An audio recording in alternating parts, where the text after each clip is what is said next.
Welcome to the Great Detectives of Old Time Radio. From Boise, Idaho, this is your host, Adam Graham. If you have a comment, email it to me, box13@greatdetectives.net.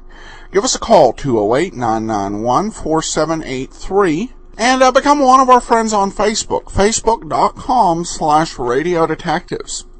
Well, before we do get started with today's episode of yours truly, Johnny Dollar, I want to remind you, as you're making your travel plans, remember the name JohnnyDollarAir.com. JohnnyDollarAir.com can help save you money, whether you're flying out to Jamaica or just renting a car to go across the state. You can either name your own price through Priceline's special feature, or you can choose from great published specials. Plus, part of your purchase goes to support the Great Detectives of Old Time Radio.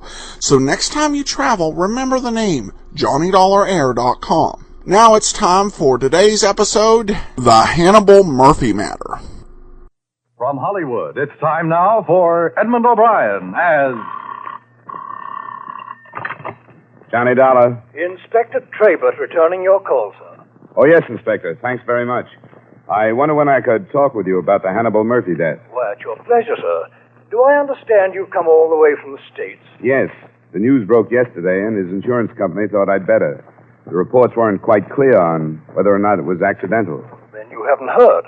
Only that he somehow fell off a cliff. Oh, then I hope you'll pardon my being a bit nonplussed at your timely arrival. Mr. Murphy's death was definitely not accidental. Examination this morning revealed a bullet wound in his head.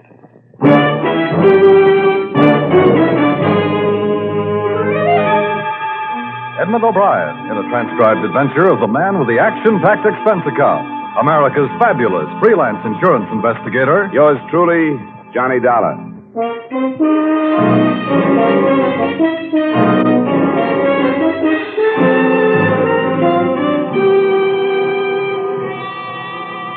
Expense account submitted by Special Investigator Johnny Dollar to Home Office, Plymouth Insurance Company, Hartford, Connecticut.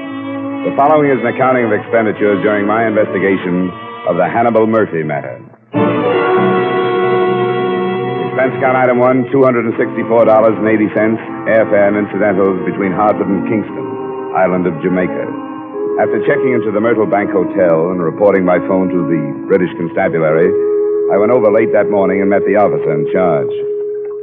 Well, Mr. Dollar, it's a pleasure to have you here. Thank you, Inspector Trabert. Although news of the death of one of your countrymen is hardly the kind of invitation I should like to send you.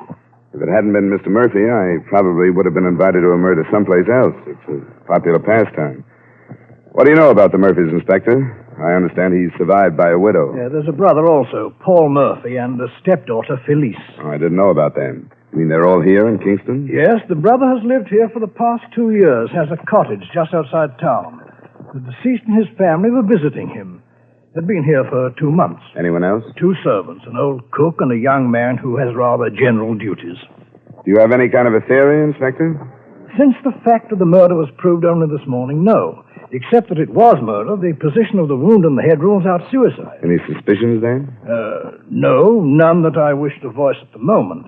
Perhaps you'd like to visit the scene of the crime, or rather the point from which the body fell into the sea. Thanks, Inspector, I would.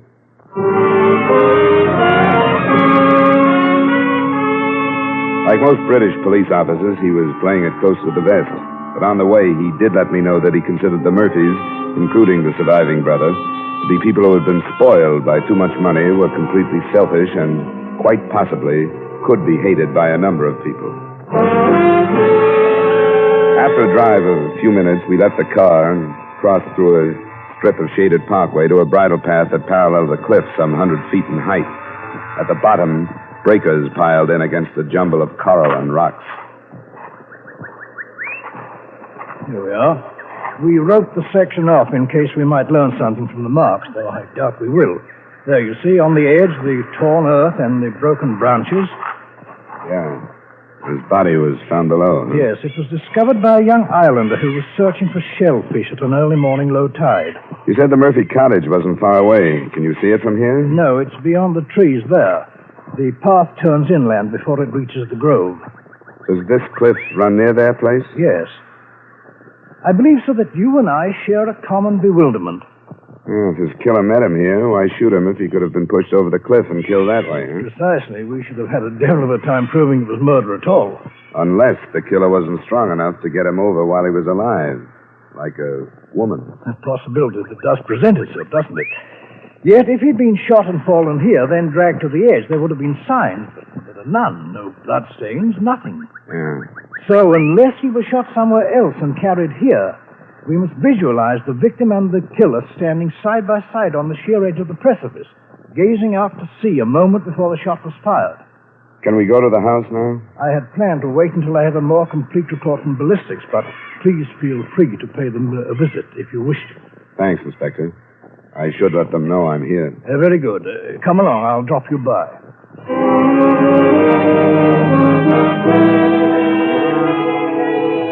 The theory that Murphy was shot someplace else had holes in it, too. If the idea was to dispose of the body, why dump it so close to his home? The mail servant answered my knock, told me Mrs. Murphy was resting, and left me on the veranda while he went to find out if she'd see me. A few seconds after he'd gone, I met another member of the household, the daughter, a plain girl with short hair, gangling figure, and troubled eyes. What's the matter? Wouldn't he let you in? He thought I'd better wait out here. What do you want? I came to see Mrs. Murphy. About what happened? Yeah, I'm afraid so. My name is Felice. I'm her daughter. I can let you in. Oh, thanks. You're an American, aren't you? That's right. My name is Dollar. You've come here because of what happened to my stepfather. Why did you? I was sent by his insurance company in the States. Oh, I'd forgotten about that. I suppose he left a lot. He always did everything so handsomely. It wasn't an accident, you know. He was murdered. Somebody shot him. Yes, I know that. I suppose that there'll be all sorts of trouble now. Police will come and ask all kinds of questions. Well, things like this are never pleasant. Are you worried about answering questions? Of course not. Why should I be? Oh, it's just the way you mentioned it. Well, I'm not. I'll tell them everything I know and everything I thought about him. I'm not ashamed. Felice. I had a right to hate him. Felice, stop it. Stop talking that way. True, and you know it.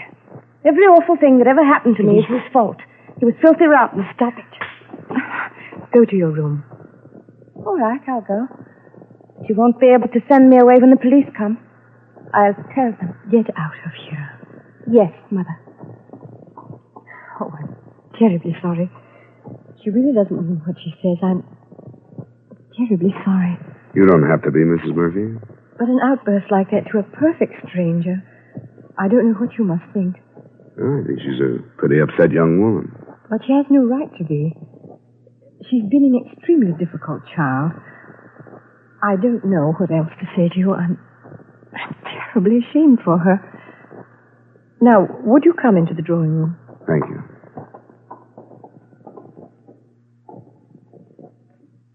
Please, sit down.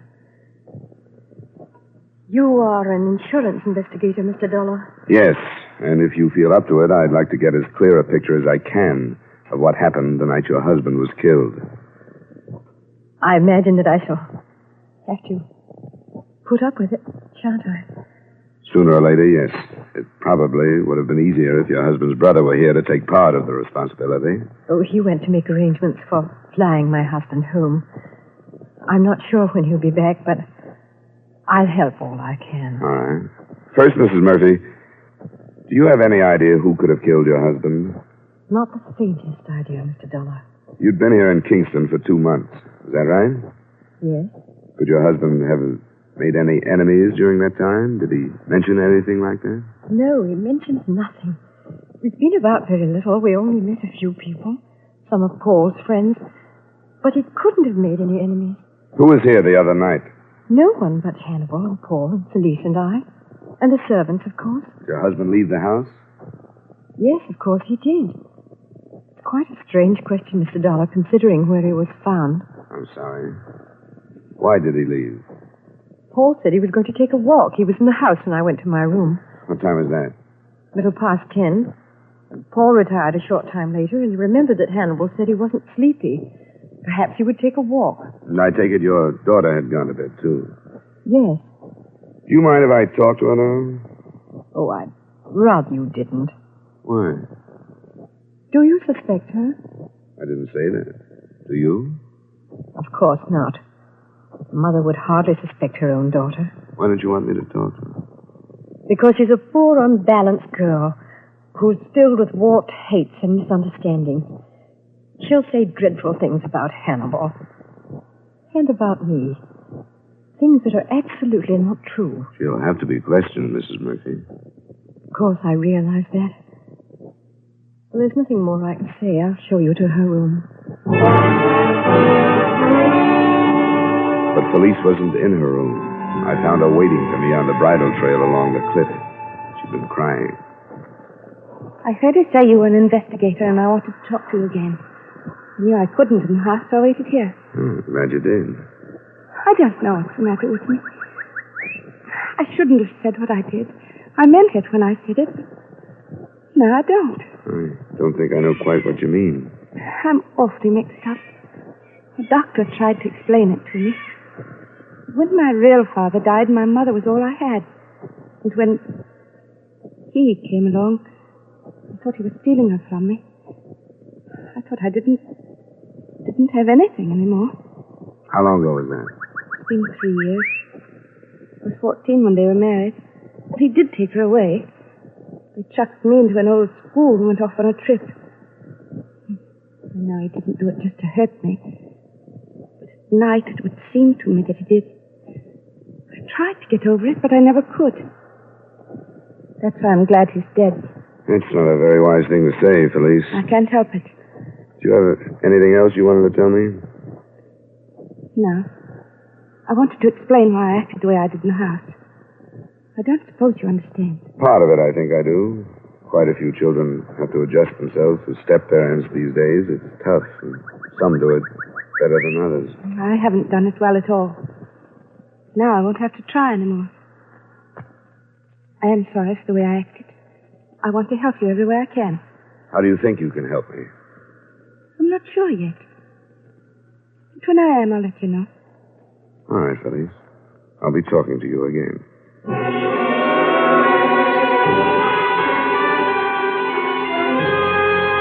I didn't know then what this strange, mixed-up girl was driving at. I got the impression that she wanted to talk more than she had. But I was fairly sure the way to bring it out was to wait rather than press it too hard. I checked in with Inspector Trader, and his reactions were about the same as mine. On the strength of them, he called Paul Murphy into his office that afternoon. The last time I saw him was when I went to bed. We'd had a drink together, and he said he wasn't sleepy and thought he might take a walk. Do you know how long after that he might have left the house? No, I'm sorry, I don't. I was dead tired. I went right to sleep. Was he in the habit of taking walks at night? Sometimes, yeah. But you didn't hear a shot. No, I didn't hear anything. How much time passed, would you say, between the time you left him and the time you were asleep? Oh, not more than 15 minutes, Inspector. Then he couldn't have left the house before, say, 11:15. Yes, that'd be about it. And you're sure he didn't say anything about meeting anyone? He simply said he might take a walk. I'm not quite sure that I understand the importance of these questions. The importance, sir, is this. Your brother was killed by a .25 caliber pistol fired at quite close range. I'm afraid we must assume that if he did not meet anyone, somebody either accompanied him or followed him. You mean you suspect someone in my house? We are only stating the facts. Someone was with your brother. We've ruled out the possibility of a robbery motive since both you and the widow have stated that none of his personal effects are missing. You can see how the thing narrows down, Mr. Murphy. Yes, I can. I don't know what to say. Do you mean that you suspect someone? No, I don't. If you do, Mr. Murphy, it would be to your advantage to come out with it. I'm afraid the duty of making accusations is yours, not mine. A commendable statement, sir, as long as you don't mean that you're withholding information. I'm not. I have no information at all. Very well, Mr. Murphy, you may go.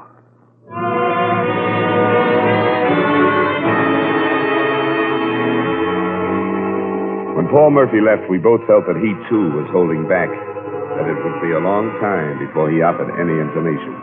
But we were only half right. He phoned the office a few minutes after he had reached home. Yes? Have you called in your own doctor? Dr. Drummond. Yes, I know him. We'll send one immediately and come out ourselves. Yes. Thank you very much, Mr. Murphy. Well, the stepdaughter attempted suicide. How serious? Mr. Murphy was quite beside himself, and it was hard to know. What did she do? Slashed her wrists, a method that was really successful. But the question is, why did she do it?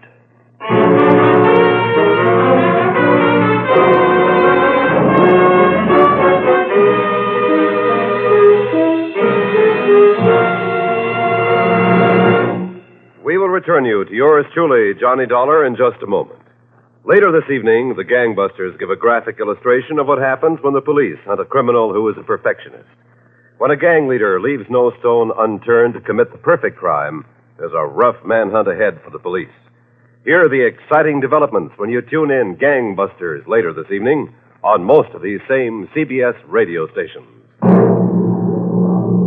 Now, with our star Edmund O'Brien, we bring you the second act of Yours Truly, Johnny Dollar.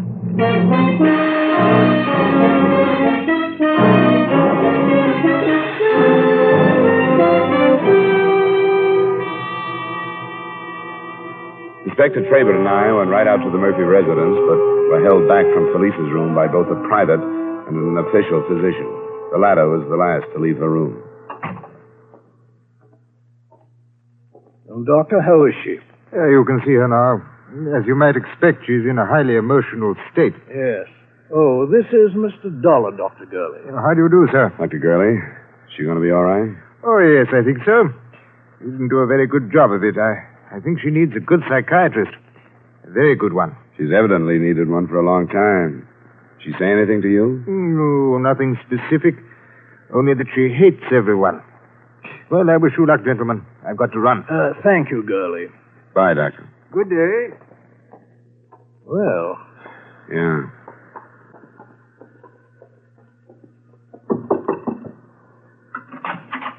Miss Murphy, we've been told we could see you. Don't call me Miss Murphy. That's not my name, and it never has been. Hello, Felice. Hello, Mr. Dollar. Who is he? You remember me, Inspector Trabert. I spoke to you yesterday. I hardly remember yesterday. I hardly remember anything I don't want to. I want to forget. What do you want to forget? Everything. My whole life. It's been a waste. Nothing's been right. I hate her. Please, Miss... I don't care. I'm going to tell the truth. What is the truth? They killed him. My mother and Paul. I saw it all happening. You were a witness to the killing? I saw what was happening here. I saw what was happening in England last summer. First, I was glad. I thought he'd go away and I'd never see him again. Felice. Then we came here, and I knew it. If it weren't him, it would be somebody else. I knew it would never stop. Felice, hold it. Slow down. I'm afraid you'll have to be more specific, young lady. Do you mean that the marriage between your mother and stepfather was not a happy one? It started last summer in England. She was getting tired of him. I heard them fighting and calling one another names. They tried to hide it from me because they knew it would make me happy. But I heard them. She wanted to divorce him, and he wouldn't let her. What happened the other night, Felice? I knew what was happening here, too. I heard them arguing the other night after they sent me to my room. Then I heard Mother go to her room. Then they left the house. Your stepfather and Paul left the house? Did you see them leave? Yes. And then I heard the shot. What time did you hear it? Do you remember? Yes, I remember. It was 11:15. I remember because I was lying in bed, awake. And when I heard it, I sat up and I turned on my lamp. And I looked at the clock. Then I turned the lamp off again and went to the window. And in a little while, I saw Paul come back alone. Why haven't you told us this before, Felice? I don't know. It was awfully mixed up. She's my mother. At first, I thought I should protect her. Then I thought of everything she'd done to me. She never wanted me. She threw me away. She's never been a real mother. I've always hated her. That's why I'm telling you. Because I hate her and I want her to be punished for everything. I shall expect you to repeat this in the form of a sworn statement, Miss Felice. I will, but you've got to take me away from here now. I can't stay here, I'm afraid.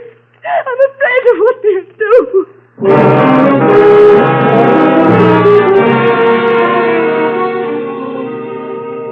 The girl was moved to the police hospital and later that day repeated her statement under oath.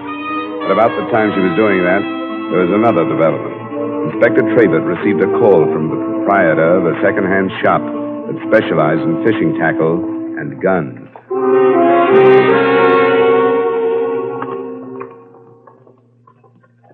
After you, sir. Good afternoon. Are you Mr. Innes? I am. Inspector Trebert. Oh, I thought you were police when you came in. This is Mr. Dollar, an American investigator. How'd you do, sir? I'm glad to meet you, Mr. Ennis. We want to thank you for phoning about the gun. Well, I thought it was my duty. I've been reading about the murder, and when this chap came in here to tell me a pistol what was the same caliber as the missing weapon, I said to myself, you up to the phone and tell the police. Could we see the pistol, please? I've got it right here behind the case. Here we are. Wait a moment. Have you handled it much?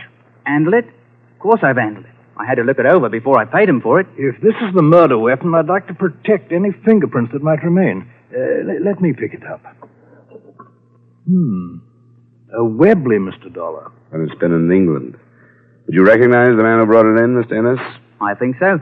There's not much trade in guns here, you know. Fishing gear, mostly. I think this is the first gun I've bought in 6 months. Yes, I'd remember him. Would you describe him, Mr. Innes? I'll try. He was about my size, I'd say. A little heavier. He had what you'd call brown hair. He was tan. Is he English or American? He was English as I am. Well, thank you, Mr. Innes. It's possible you may be called upon for identification. Happy to oblige, Inspector. But what about the money? I paid £4 for that pistol.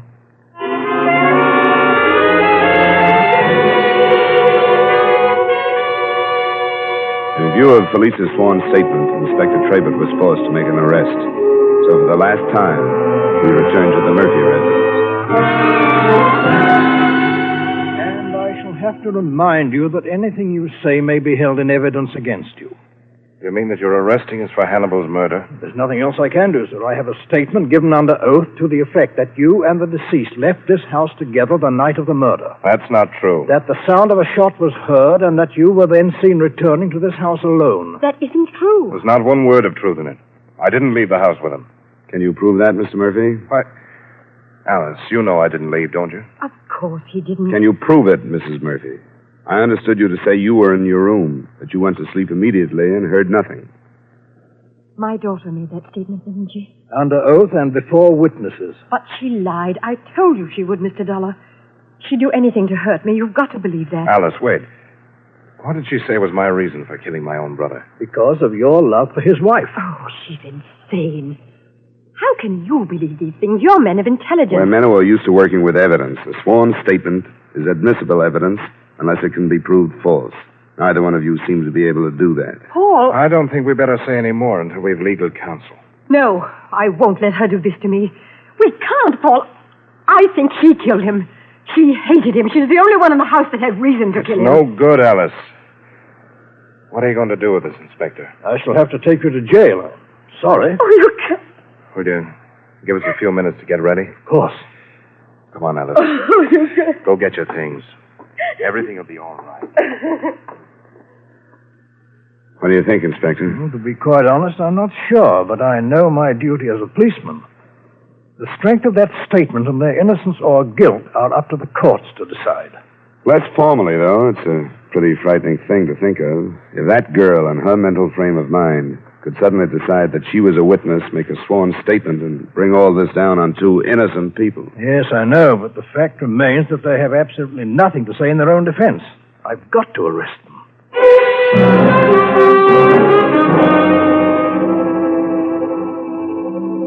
The widow and Paul Murphy were taken in, and I couldn't get out of my mind the strength of the case against them as far as the Crown went. The strength built on the fact that there was no evidence and were no witnesses to refute Felice's statement. I suppose that as far as the insurance angle went, my job was done. But after I left Inspector Trebert, I went to the hospital to see the girl again. Hello, Mr. Dollar. How are you feeling? I feel awfully lonely. They rest Mother and Paul. Yeah. Then I'm all alone. She'll never want me back now, no matter what happens. She never wanted me anyway. I'm glad I did it. If you told the truth, you have nothing to worry about. What do you mean? I've nothing to worry about. I mean, if you told the truth, you did the right thing. But if you didn't, you've done one of the worst things anyone could do. Of course I told the truth. You believe me, don't you? That doesn't make any difference. The inspector did. But you do, don't you? You don't think I was lying, do you? I hope not. You think I could make it all up? You think I could do a thing like that? I hope not. I couldn't. I know what you're thinking. I told you how I hated her and how I hated him. But I could never say the things I said if they weren't true. I could never do a thing like that. How did you happen to see the two men leave the house together? You never really explained that. I was looking out the window. I thought you were in bed. Not then. You saw them leave, then went to bed, then you heard the shot, then you got up again and went back to the window? Yes, that's right. Was your light on when you saw them leave? No. But you turned it on when you heard the shot? Yes. Then you turned it off and got out of bed and went back to the window? Yes. And who did you see? I told you, Paul. You were sure it was Paul? Yes, I was sure. Why were you sure? I saw him. Why were you sure it was Paul? Why didn't you think it was your stepfather? I knew it was Paul. Because I had a feeling that something was going to happen. Don't ask me any more questions. You better get used to them. The defense attorney is going to be asking the same kind if this gets into the courts.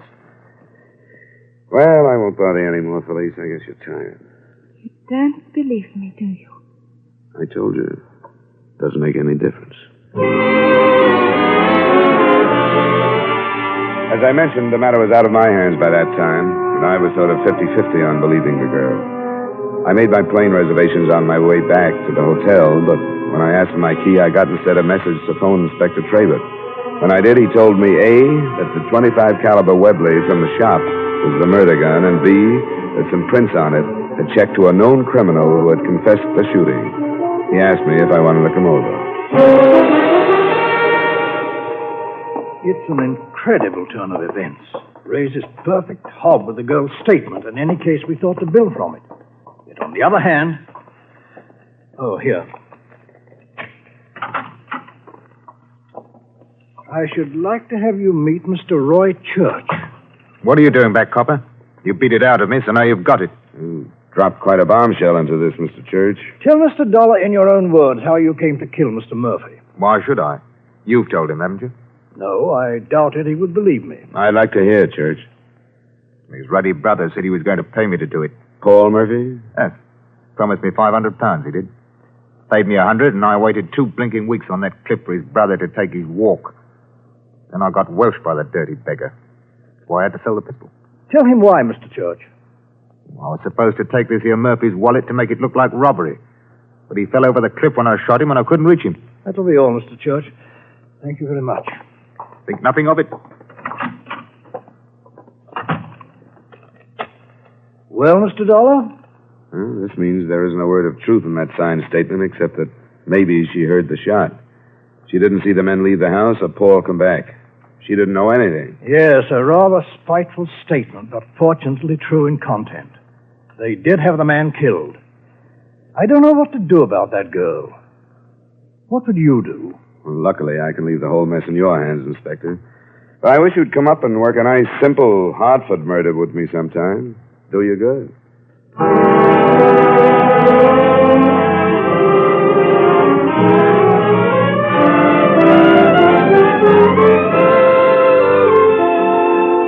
Expense account item 2, same as item 1, transportation back to Hartford. Item 3, miscellaneous expenses, $204.80. Expense account total, $734.40. Remarks?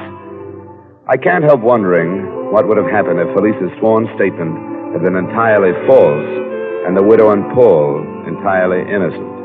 I wonder if they would have been hanged anyway. Yours truly, Johnny Dollar.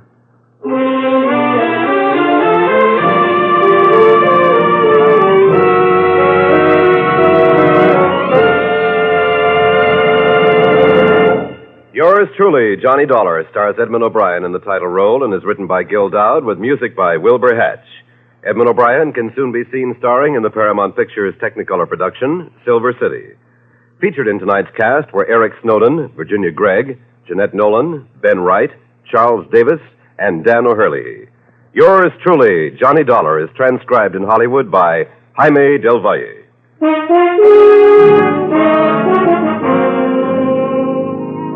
This is Dan Cubberly inviting you to join us next week at this time when Edmund O'Brien returns as... Yours truly, Johnny Dollar.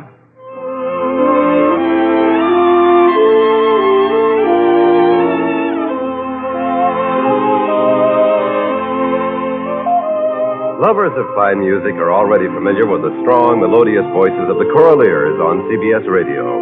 This is to remind our many Sunday night Choraleers listeners that this excellent choral group will be heard at a new, earlier time on most of these stations starting tomorrow. Stay tuned now for the Vaughn Monroe Show, which follows immediately on most of these same stations.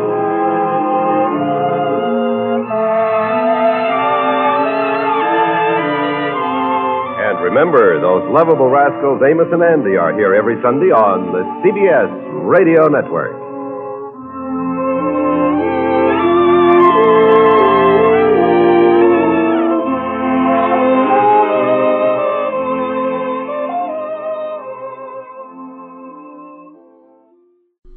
Welcome back. Well, Johnny definitely has some legitimate and serious concerns as the episode ends, knowing how much our legal system is based on true testimony. The idea of someone using false testimony to obtain a conviction, absolutely chilling, and so it kind of explored that here, though it turned out the brother was still guilty, though I did not catch where there was anything revealed that really implicated the wife as the daughter's testimony alleged. Alright, now we turn to listener comments and feedback. Thanks for bringing to life this slice of radio drama from a past and much missed era. I love being entertained while not having to stare at a screen, giving me the freedom to do other things as well. Adam, the host, who adds to the show with his friendly, insightful commentary. From Tom. Well, thanks a lot, Tom, and I definitely appreciate the freedom of movement in radio. In fact, I've developed an interesting habit with certain television programs where I'll actually be looking at something else while the television is on, just imagining that it's a big radio. Of course, visually intense programs doesn't work too well with, but yeah, listening to so much radio does affect one's viewing habits. Then another comment, Adam has great shows and comments. Always enjoy the shows and his comments, plus the videos are a real treat. And then a very high compliment indeed from Val, the one podcast I would take to a desert island. Well, thanks so much, Val, and thank you to all our listeners out there. I appreciate all your support. By the way, follow up on something I stated yesterday. I stated that Moonstone Books did not have any posters of Golden Age detectives, which I was kind of surprised on, because Moonstone did several graphic novels based on old-time radio detectives. But I did find out they do have a Cafe Press store, mainly dealing in T-shirts. They've got Boston Blackie, Bulldog Drummond, and, of course, yours truly, Johnny Dollar, as some of those that they've got some swag for. So if you go to cafepress.com, search for the Moonstone Books area, you can get some of their T-shirts that way, or at least take a look at the images available. And I'll also let you know that for those that I've added another series to the list of programs that we will eventually do. It's the show Stand By for Crime, and a mid-50s show, syndicated. And for those of you who have the app or the premium side, I've gone ahead and I've added a sample episode for your listening pleasure. Well, that will do it for this week. We'll be back on Monday with Barry Craig, confidential investigator, and perhaps we'll also start our experiment in listener support.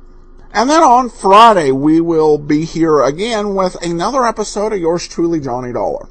From Boise, Idaho, this is your host, Adam Graham, signing off.